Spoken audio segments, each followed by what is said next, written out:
Ahora con ustedes, Tiempo de Estudio Maná.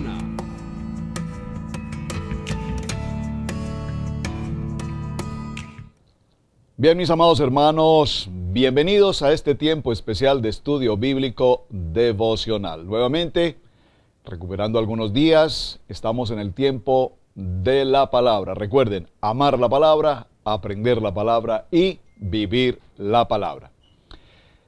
Damos comienzo de una manera especial a nuestro segundo libro del estudio bíblico devocional, el libro de Shemot, Éxodo.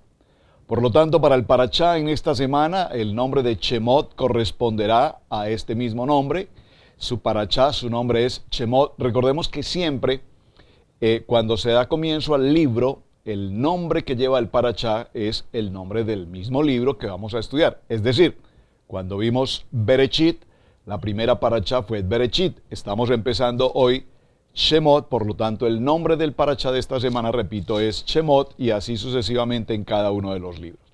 Segundo libro de los 5 libros de la Torá, y pues venimos de una apasionante historia en el cierre de la vida de Jacob, en el cierre de la vida de José, y empezamos a hacernos algunas preguntas muy importantes.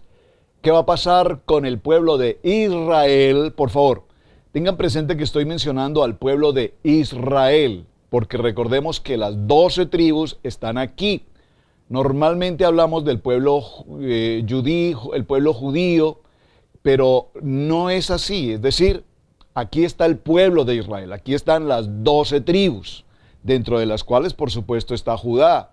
Pero para que hablemos de manera exclusiva del pueblo judío, van a pasar todavía muchos días y van a pasar aún todavía muchas historias antes de que hablemos de manera exclusiva o separada de lo que es el pueblo judí. Por ahora nos concentraremos siempre hablando del pueblo de Israel, las 12 tribus de Israel, para que haya claridad en este concepto. Esto es muy interesante, repito, porque normalmente cuando se hacen los estudios siempre se hace referencia al pueblo judío.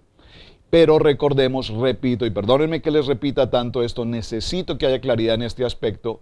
Es importante que tengamos presente que en todo Bereshit, por lo menos en toda su parte final, recuerden, después del capítulo 37, cuando viene el tiempo de Jacob, cuando viene el tiempo de José y toda esa historia, hasta la muerte de José y hasta la muerte de Jacob, siempre hablaremos de las 12 tribus y estamos hablando del pueblo de Israel. Ahora, Éxodo, Shemot, en este capítulo 1, pues empieza justamente hablándonos, diciendo, estos son los nombres de los hijos de Israel que entraron en Egipto con Jacob.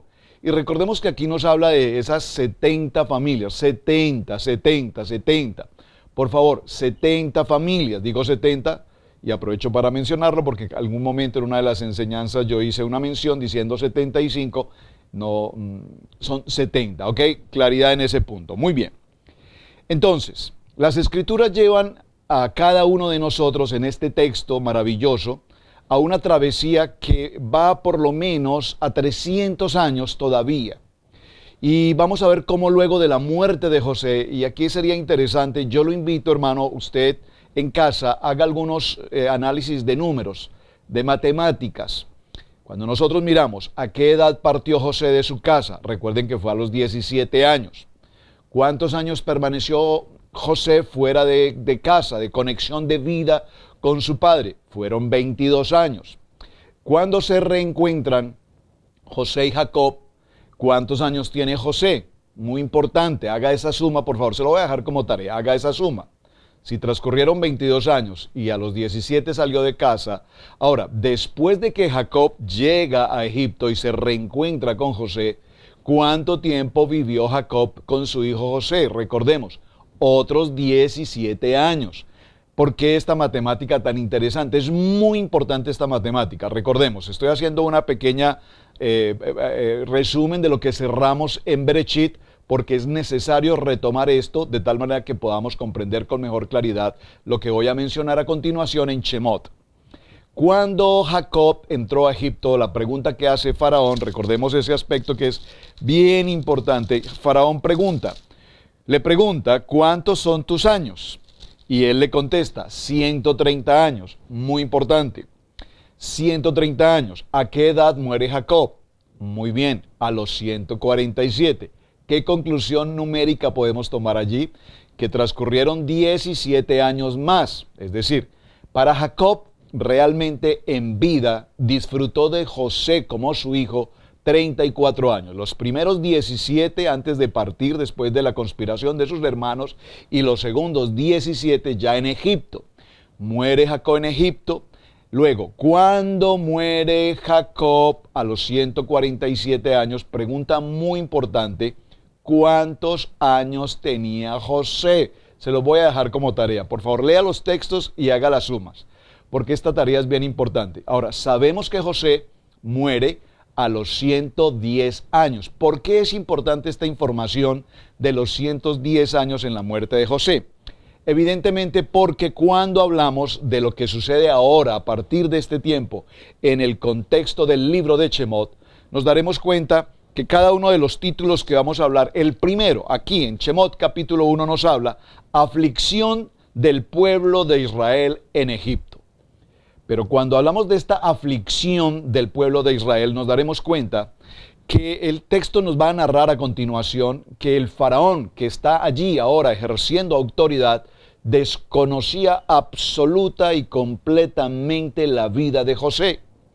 ¿Qué nos indica esto? ¿Cómo es que José ha sido ahora totalmente ignorado por el faraón? ¿Acaso el faraón no conoció toda la grandeza del servicio, de todo lo que significó José en la corte del faraón? Ahora vemos que el faraón en turno ignora por completo la vida de José y todo lo contrario, empieza un conflicto bastante fuerte contra el pueblo de las generaciones de José, es decir, contra el pueblo hebreo, es decir, contra el pueblo de Israel. Muy importante. Estos detalles los estoy mencionando, ¿por qué? Porque para que entremos a Shemot necesitamos empezar a hacer claridad respecto a todo esto. Dice la palabra en el verso 5, todas las personas que le nacieron a Jacob fueron 70, y José estaba en Egipto. Y murió José y todos sus hermanos y toda aquella generación. Por favor, le pido de manera especial, si usted acostumbra a hacerlo, vaya a su texto y subraye esta información tan extremadamente importante que estamos recibiendo hoy. Observen, aquí hay datos interesantes, tal vez solo mencione algunos, no me puedo detener en los detalles, pero sí observe esto. El verso 2 nos dice, la familia, están Rubén, Simeón, Leví y Judá. Recordemos que estos 4 primeros nombres que están allí son hijos de ¿quién? De Lea y Jacob. Inmediatamente viene Isaacar, Zabulón, pero noten cómo al mencionar a Isaacar, a Zabulón, entre ellos la siguiente coma nos habla de Benjamín. La pregunta es ¿por qué aparece Benjamín allí si realmente Benjamín es el menor de todos los hijos, el último de los hijos de Jacob? Eso es un punto que no lo voy a mencionar ahora, pero si usted es un estudioso de Torah, del libro de Shemot, por favor haga las preguntas y busque usted las respuestas. Es evidente buscar los hijos de Lea, los hijos de Raquel, los hijos de Silpa, los hijos de Milpa y podremos allí tomar conclusiones. Luego nos menciona precisamente a quién. Dan, Neftalit, Gad y Aser. Muy importante porque Benjamín aparece en la relación de Isaacar y de Zabulón. Esto se los dejo como tarea. Lo importante aquí es que nos está mencionando 11 hijos y entre esos 11 hijos nos dice inmediatamente que José ya estaba en Egipto. Vamos a ir al verso 7. Por favor, subrayen el verso 7. Detalles importantes que tenemos aquí. Los hijos de Israel, observen, de Israel, fructificaron. Por favor, subraye esta primera palabra, fructificaron. Número 1, se multiplicaron. Número 2, fueron aumentados. Número 3, se fortalecieron. Número 4, en extremo. Número 5, y se llenó de ellos la tierra. Número 6, observen lo interesante. En el verso 7 nos habla de que este pueblo de Israel, observen que no nos está diciendo el pueblo judío, por favor, repito, nos habla del pueblo de Israel. ¿Cuál es el pueblo de Israel? Rubén, Simeón, Leví, Judá, Isaacar, Zabulón, Benjamín, Dan, Neftalí, Gad y finalmente Aser y José, que por supuesto ya se encontraba en Egipto. Y aquí nos dice que de esa generación de Jacob nos da sinónimos, 6 sinónimos de lo que significa fructificar. Nos dice que se fructifican, que se multiplican y nos habla de 6 características. Esto es interesante, hermanos, porque cuando miramos un midrash respecto a este verso, particularmente el verso 7, nos encontraremos con que estas palabras, cada una de ellas significaba que el pueblo de Israel se multiplicaba en 6 veces, es decir, cada parto de mujer era de cistillizos, 6 hijos. ¿Por qué es interesante esto?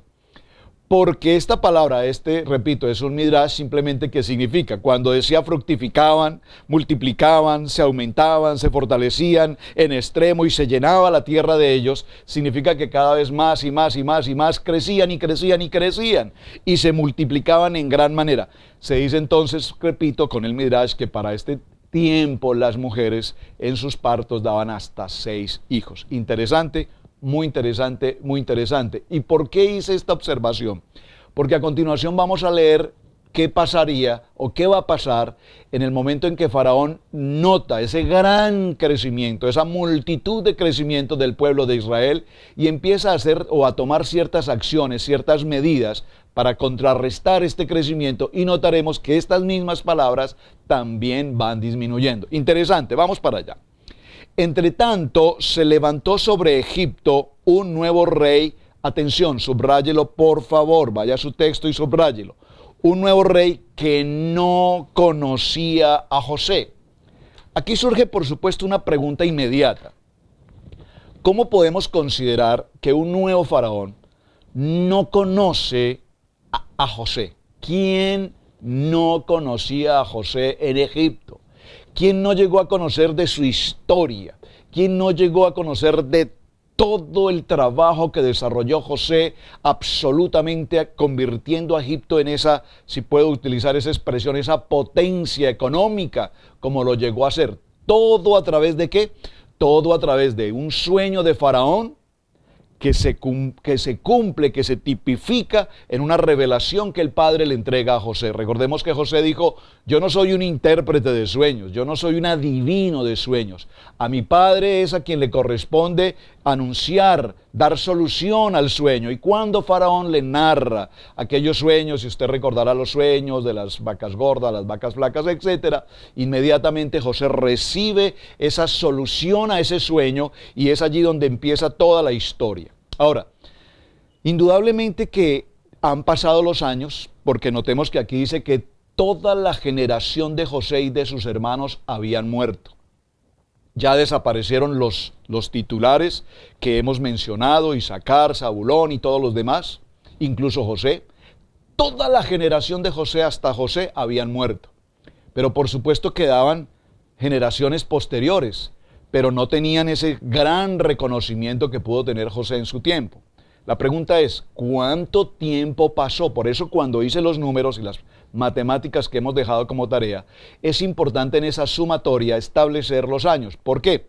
Porque normalmente vamos a hablar de 210 años de esclavitud, pero realmente si hacemos las cuentas esa suma no es correcta. ¿Por qué la suma no es correcta? Porque después de José, durante la vida de los hermanos de José, José murió, pero sus hermanos continuaron con vida, Leví, Rubén, etcétera, y fueron muriendo. Pero en todo ese transcurrir de años, por lo menos podemos llegar a una conclusión.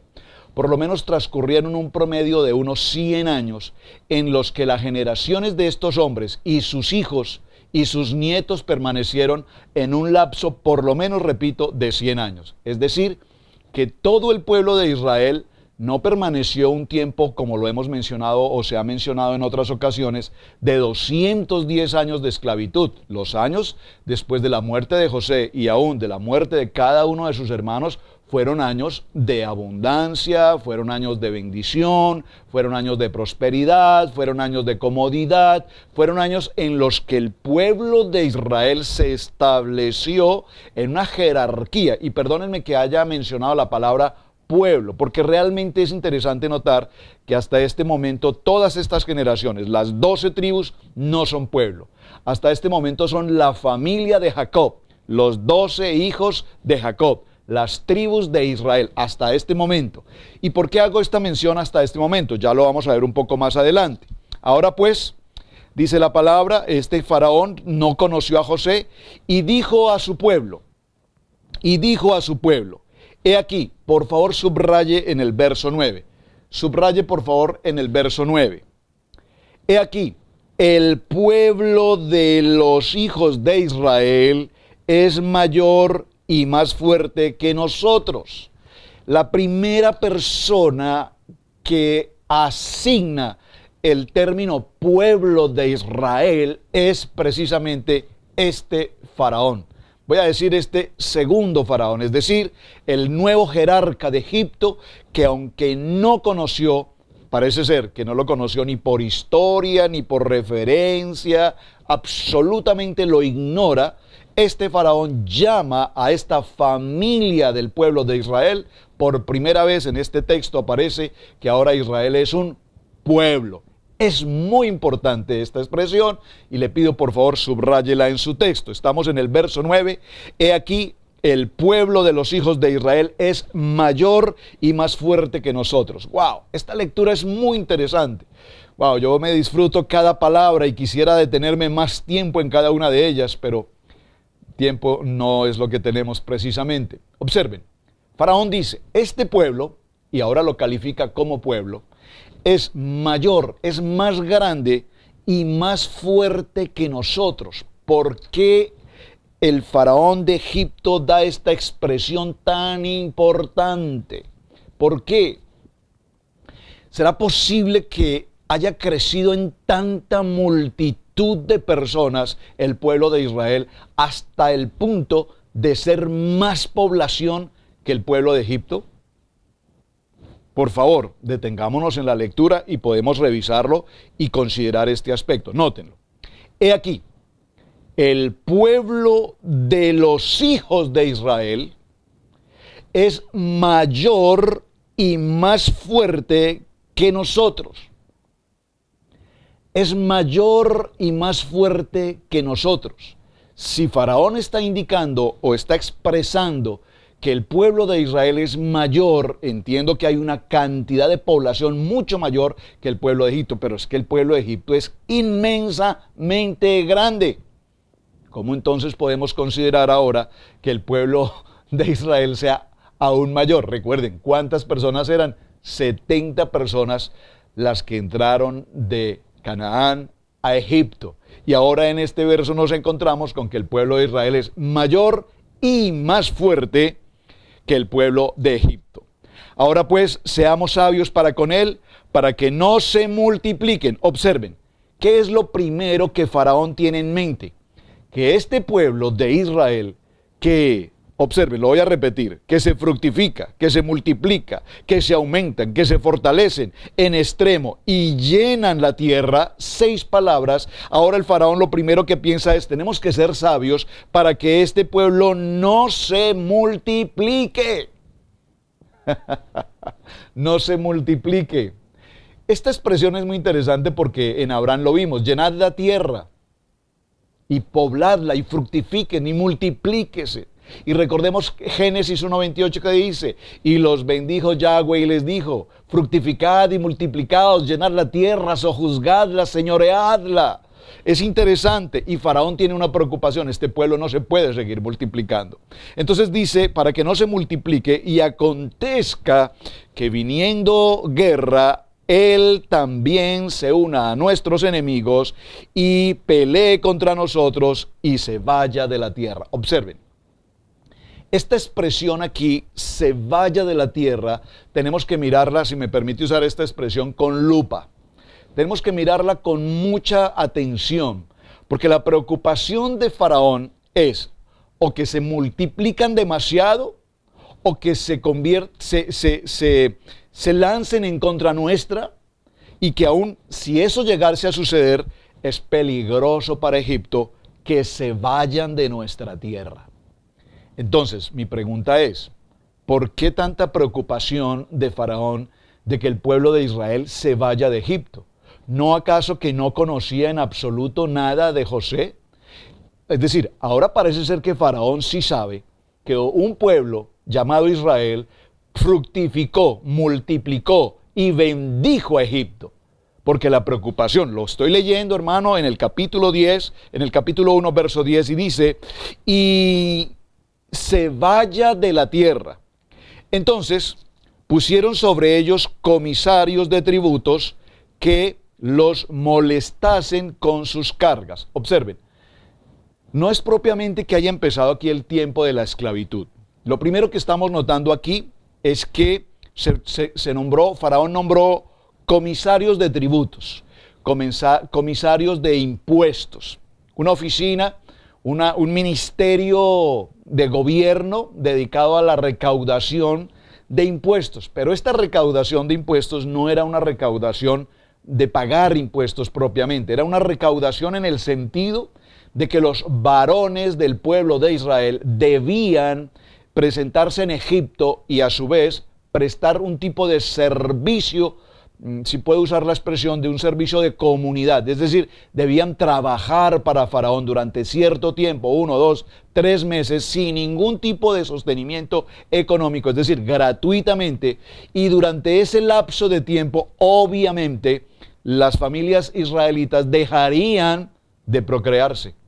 Observen, voy a leer los textos para que veamos la importancia del sentido de esta lectura. Dice Faraón, ahora pues, seamos sabios para con este pueblo, para que no se multipliquen, acontezca que venga la guerra y ellos se unan a nuestros enemigos y peleen contra nosotros y se vayan de la tierra. Entonces pusieron sobre ellos comisarios de tributos que los molestasen con sus cargas y edificaron para Faraón las ciudades del almacenaje, Pitón y Ramasés. Estas son ciudades de los tesoros del Faraón. ¿Quiénes las construyeron? Los israelitas, que debían ir a trabajar gratuitamente durante cierto tiempo, durante cierto lapso de tiempo, de tal manera que durante ese tiempo no hubiese ningún tipo de procreación de familia. Fue una de las formas como Faraón empezó a tratar con el pueblo de Israel de tal manera que dejaran de multiplicarse, como lo hemos mencionado anteriormente. Vamos al verso 12. Pero cuanto más los oprimían, tanto más se multiplicaban y crecían. Por favor, entre más los oprimían, tanto más se multiplicaban y crecían. Yo creo que esta palabra usted, mi amado hermano, por favor, subráyela, léala y grábela en su corazón. Cuanto más te opriman, cuanto más te molesten, cuanto más te incomodan, cuanto más te fastidien gentes a tu alrededor, dice la palabra que este pueblo de Israel más se multiplicaba y crecían, de manera que los egipcios temían a los hijos de Israel. Muy interesante esto, hermanos. Cada vez que alguien se levanta de esa manera contra nosotros, contra ti, contra cada uno de nosotros, ¿qué es lo que tenemos que hacer? Vemos la palabra tan maravillosa que hay acá. Nos dice, no es amedrantarnos, no es escondernos, no es el temor, todo lo contrario. Seguiremos adelante, seguiremos adelante. Y dice aquí, me encanta esta expresión, y dice, entre más los oprimían, tanto más se multiplicaban y crecían. Noten que ahora ya solamente dice multiplicaban y crecían. Ya no hay 6 palabras, solamente hay 2. Seguimos. Y los egipcios hicieron servir a los hijos de Israel con dureza. Ahora vemos, verso 14. Y amargaron su vida con dura servidumbre. Aquí vemos que la situación ahora se complica, se pone mucho más difícil y evidentemente Faraón empieza a desarrollar un trabajo de mayor opresión, de mayor carga. Amargaron su vida con servidumbre y en hacer barro y ladrillo. Aquí empezamos a ver que la segunda circunstancia que Faraón hace es ahora convertir a este pueblo de Israel. Recuerden que este es un pueblo de Israel fructífero, este es un pueblo de Israel extremadamente próspero. Es la palabra que Dios eterno le dio a Abraham, a Isaac y a Jacob. Eso lo teníamos absolutamente claro, grandemente prosperados y todo lo que hacían prosperaba. Y José todo cuanto hacía prosperaba en gran manera. porque ciertamente Yahweh estaba con él. Ahora vemos que empieza a bajarlos en una condición de tributos, ahora en una condición de servidumbre, y empieza a convertirlos ¿en qué? En ladrilleros. Por favor, preste atención a esta palabra que estoy utilizando, ladrilleros. Y en toda labor del campo y en todo su servicio, al cual los obligaban con rigor. Es decir, que aquí la mano dura de Faraón empezó a tomar control de una situación. Empezó a esclavizarlos, a llevarlos a una condición de servidumbre, a llevarlos a una condición de ladrilleros, a llevarlos a una condición de esclavitud en labores del campo. Y habló el rey de Egipto, atención a este punto, sobre esto buscaré un tiempo para detallar este verso 15. Habló el rey de Egipto a las parteras de las hebreas, una de las cuales se llama Cifra y la otra Fúa. Y les dijo: cuando asistáis a las hebreas en sus partos y veáis el sexo de su hijo, matadlo si es hombre, y si es hija, entonces viva. Aquí hay un punto muy importante que debemos considerar. Prácticamente en este texto que estamos leyendo ahora mismo, en el capítulo 1, estoy en el verso 16, el faraón empieza el primer genocidio de la historia de la humanidad. O más que genocidio, digamos, infanticidio. Porque hay una orden expresa del faraón. ¿A quién? A las parteras. Básicamente se mencionan dos parteras. La pregunta: un pueblo tan grandemente abundante como el pueblo de Israel, ¿solamente tiene dos parteras en todo un entorno tan grande como es Egipto? ¿Apenas dos parteras? ¿O era que estas dos parteras eran como las directoras, puedo decir, las jefes de un sinnúmero de parteras que cubrían toda una zona? Pero lo interesante aquí es que Faraón las llama, y lo interesante aquí, y quisiera que usted se tome un tiempo, mi amado hermano, en casa, en su estudio personal, y establezca los nombres de estas dos mujeres. ¿Qué me refiero con la palabra establezca los nombres? Observe, vemos estos dos nombres que nos menciona la Biblia. ¿Cuáles son? Dice, una de ellas se llama Cifra y la otra se llama Fúa. La pregunta es, ¿estas parteras eran hebreas que asistían los partos de las hebreas, o eran hebreas que trabajaban directamente para el faraón, sometidas en obediencia a Faraón, siendo hebreas, o eran mujeres egipcias a órdenes del faraón trabajando para las hebreas? Es decir, esto es interesante mencionarlo. Hay una conclusión evidente que tenemos que notar aquí. Tanto el nombre Cifra como el nombre Fúa no son nombres de connotación hebrea. Son nombres de una connotación egipcia. Observen, recordemos que muchos en el proceso que hemos ido caminando, muchos dejaron su condición y se cambian de posición. Ahora, si eran hebreas o eran egipcias, es una tarea que usted en casa lo va a desarrollar. Investíguelo, por favor, yo ya lo hice y es un tema extremadamente interesante para considerar, no me puedo detener acá. Ahora, lo interesante aquí es que cuando asistan a las mujeres hebreas en sus partos y vean que es un niño, un varón, inmediatamente deben matarlo. Es decir, que aquí hay una orden. ¿De matarlo cómo? De matarlo de una manera estratégica, es decir, no abiertamente, es decir, era una estrategia en secreto. Simplemente ustedes como mujeres parteras tienen la experiencia del momento de tomar al bebé y ver que es una condición de hombre, inmediatamente, en un abrir y cerrar de ojos, quitarle la vida. Seguro que tendrían la experiencia para hacer algo así, dejarlo caer, como pasó por ejemplo con Mefiboset, usted recuerda. Pero las parteras, verso 17, pero las parteras temieron a Yahweh. Por favor, esto es muy importante, esta expresión aquí. Temor a Dios. Y no hicieron como Faraón, el rey de Egipto, les había mandado, sino que perseveraron la vida de los niños. Esto es maravilloso. Es decir, si eran egipcias o eran hebreas, lo importante que se debe resaltar aquí es que estas mujeres, número uno, desobedecieron la voz de Faraón y llevaban consigo el temor del Dios eterno todopoderoso. Esto es lo importante. Dice la palabra perseveraron. Yo creo que subrayemos esta expresión, perseveraron la vida de los niños. Y el rey de Egipto hizo llamar a las parteras y les dijo: ¿por qué habéis hecho esto, que habéis preservado la vida de los niños? Y las parteras respondieron a Faraón: porque las mujeres hebreas no son como las egipcias. Vean qué interesante. Los partos de las mujeres hebreas no son como los partos de las mujeres egipcias. Posiblemente las mujeres egipcias dan a luz un niño y con mucha dificultad, a lo mejor muchas mueren en su proceso, ¿verdad? Pero las mujeres hebreas, como lo vimos, si daban 6 niños, 3 niños, 2 niños, 4 niños, lo hacían de una manera tan rápida, y no voy a decir tan sencilla o tan fácil, porque de hecho un parto no creo que sea ni sencillo ni fácil, pero lo importante es que tenían la fortaleza de dar a luz a estos hijos con la bendición del Padre. Porque las mujeres hebreas no son como las egipcias, pues son robustas y dan a luz antes de que la partera venga a ellas.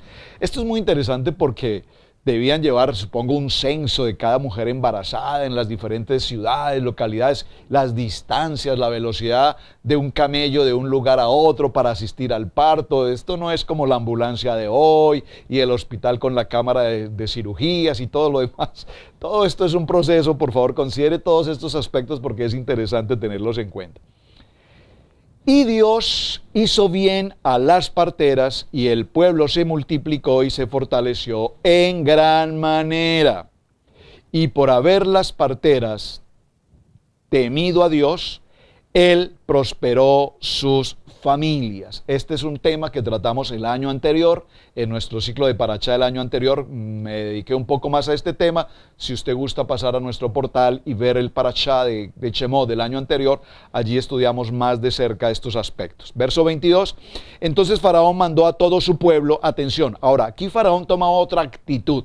Esta ya es una actitud de ira, esta ya es una actitud de una condición de temor, de angustia. Observen. Entonces Faraón mandó a todo su pueblo. ¿Cuál es todo su pueblo? Pues a todo su pueblo egipcio. Obviamente que en ese pueblo pues están los hebreos, están todos los israelitas, están seguramente otras nacionalidades de otras naciones, pero a todo su pueblo, es decir, a los suyos, echad al río a todo hijo que nazca y a toda hija preservad la vida. Muy interesante esta expresión, porque entonces ahora había un principio de infanticidio, matar niños al momento del parto. No funcionó, Dios guardó esa protección sobre los niños, pero entonces ahora Faraón da una orden a todo el pueblo de Egipto y dice: cada vez que ustedes se enteren, soldados, vayan a cada lugar donde haya una mujer hebrea, israelita embarazada, estén atentos a su parto, y cuando nazca, quítenle esos niños, láncelos al río, mátenlos. Y vemos cómo ahora no es una intención de matar los niños de manera secreta al momento del parto, sino que ahora es completamente abierta la condición de matar a los niños de Israel. Como vemos, es muy interesante esta historia. Me detuve en el capítulo número 1 para mencionar esto. Nuestro capítulo de Parashat Shemot abarca desde el capítulo 1, que hemos considerado, hasta el capítulo 6. Y si hacemos un pequeño recuento de lo que viene en todo el capítulo 6, pues aparece en el capítulo 2 una de las historias también más apasionantes de todo nuestro estudio bíblico en Torah. ¿Cuál es? El nacimiento de Moisés, de Moshe. Viene el proceso de Moisés, su vida, su crecimiento, su historia. Y aquí quiero resaltar un aspecto que me parece muy interesante que consideremos. En la medida que desarrollamos el capítulo 1 al 6, vamos a encontrar algunos personajes, atención, que ni son israelitas, no decir, como siempre decimos los judíos, no son israelitas, pero que han cumplido una labor fundamental en el proceso del pueblo de Israel. ¿Cuál es esa historia? Veamos. Batia. ¿Quién es Batia? La hija del faraón. La hija del faraón, usted conoce la historia, la vamos a ver aquí en el capítulo 2, está a la orilla del río Nilo, repentinamente una canasta está rodando por allí, las corrientes la trasladan, escuchan el llanto de un niño, se acercan a retomar la canasta. La historia de la canasta, por supuesto, tiene un trasfondo maravillosamente importante que hay que considerar, está muy bien. Y en todo este proceso, Batia, una mujer egipcia, ve a este niño, inmediatamente rescata a este niño y lo adopta para que sea su hijo. Número uno, Batia, una mujer egipcia. Una mujer egipcia que en un plan y en un propósito de Dios cumple una labor extraordinaria. ¿Cuál? Rescatar de las aguas a este niño y darle el nombre de Moisés, rescatado de las aguas. Sería muy interesante establecer quién dio ese nombre a Moisés. Batia. ¿Por qué digo quién? Porque recordemos que aquí está muy de cerca la hermana de Moisés, ahora Miriam. También recordemos que la propia mamá de Moisés fue quien lo amamantó. Qué cosa tan maravillosa esta historia. Es impresionante todo esto. Pero vemos cómo se viene el desarrollo de la historia de Moisés, en la casa del faraón. Vemos cómo Moisés tiene que huir por otras circunstancias, salir de ese lugar. Posteriormente en el capítulo 3 hablaremos, si el tiempo nos permite, hablar mañana después de nuestro tiempo o en nuestro tiempo de Shabbat, hablaremos de la importancia de la zarza. Una zarza, esnet, la palabra para zarza en hebreo, el esnet, en el monte Horeb. Allí en el monte Horeb la zarza ardía, muy interesante. El monte Horeb, que será el mismo monte Sinaí. ¿Por qué es tan importante que este monte Horeb posteriormente lo hablaremos como el monte Sinaí? Porque cuando avancemos a Éxodo capítulo 20, nos encontraremos entonces frente a ¿qué? Frente al monte Sinaí y Moshe precisamente recibiendo los misbot, los mandatos, las ordenanzas de parte de Dios. Muy bien, después de todo este proceso viene el llamamiento, viene el proceso de Moisés de recibir el llamamiento de parte de Dios directamente en la zarza, que no se consumía. Y aquí aparecen otros personajes importantísimos que los quiero mencionar para que usted por favor considere el tema que quiero tratar. Aparece en la escena, después de que Moisés huye del lugar de Faraón, de casa de Faraón, y llega a un lugar en Madián, y allí conoce ¿a quién? A una mujer llamada Sífora, o Séfora. Sífora es la mujer que posteriormente va a ser su esposa. Por supuesto, conoce ¿a quién? Al sacerdote de Madián. ¿Quién es el sacerdote de Madián? Yitro, un hombre que va a cumplir una labor fundamental en la vida de José. No solamente como sacerdote, como un asesor, como un líder, como un guía también para la vida de José. ¿Y por qué quiero mencionar particularmente a Yitro y por qué quiero mencionar particularmente a Sífora? Porque recordemos, mis amados hermanos, que Yitro no es un hombre del pueblo de Israel, Sífora no es una mujer del pueblo de Israel, sin embargo, se convierte en la esposa de Moisés, en la esposa de Moshe, en la esposa de Moisés. Entonces aquí vienen preguntas interesantes.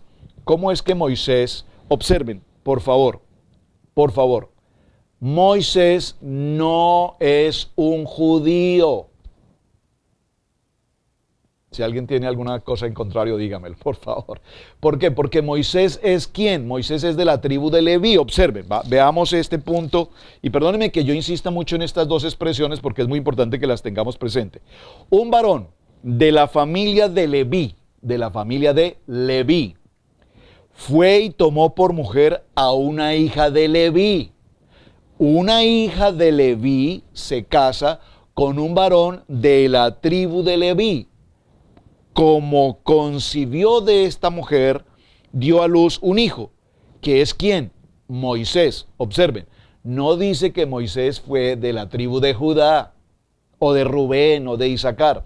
Muy claramente nos establece que es descendencia directa de la hija de Leví, con un miembro de la comunidad de la tribu de Leví. Muy importante esta historia. Por lo tanto, entonces Moisés viene de ser un levita. Por favor, preste mucha atención. Seguimos observando un poco estos aspectos para que lleguemos al cierre de nuestro capítulo 6, porque en el cierre del capítulo 6 nos daremos cuenta cómo ahora, después del llamamiento que el Padre Eterno hace a Moisés, Moisés presenta algunas contrariedades, no lo puedo hacer, no puedo hablar, y Dios le confirma y le establece cuál es la misión que tiene que desarrollar, y surge una pregunta muy interesante. Estoy parafraseando la historia, no voy a entrar a todos los capítulos, pero vamos a hacer nuestro cierre ahora. Observen, cuando Moisés viene a casa de Yitro, que ahora es su suegro, ya se ha casado con Séfora, y ya hay 2 hijos, recordemos, entonces Moisés recibe una orden de parte de Dios. ¿Cuál es? Ve a Egipto. Cuando Moisés habla con Yitro y le confirma toda esta visión de la zarza y demás, Yitro establece y entiende con absoluta claridad y revelación de que sin lugar a dudas Dios habló a Moisés y le confirma, es tiempo de ir, ve. Ya incluso el Padre Eterno le dice, no temas en volver, todos aquellos que te buscaban para matarte ya no están.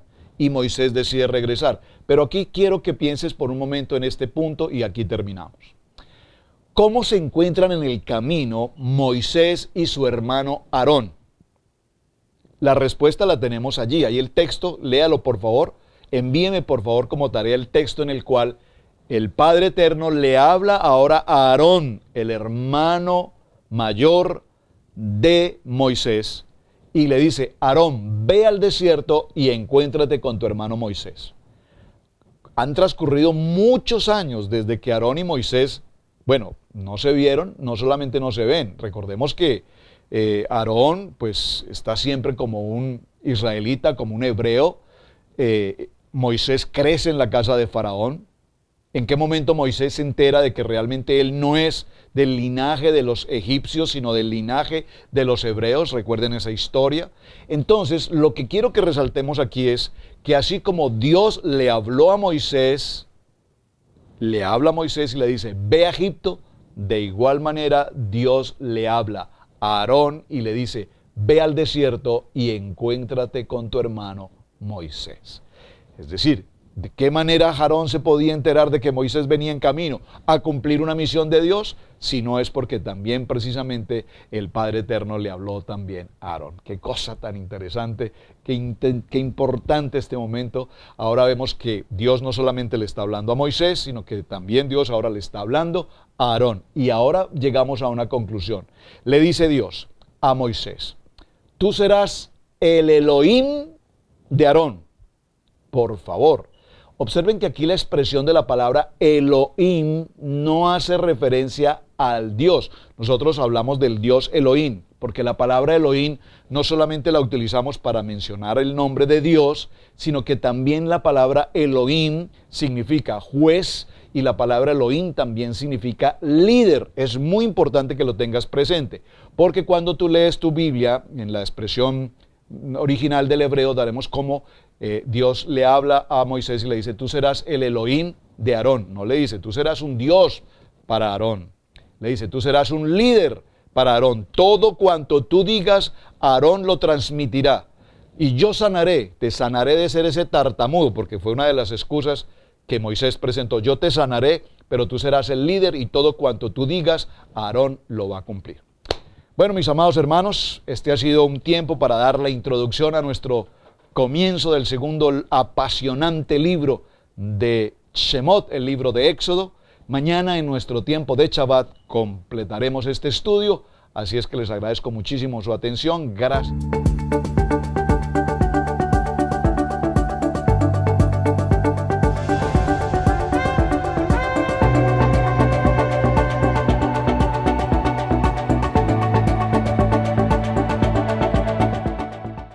Ahora con ustedes, tiempo de estudio Maná.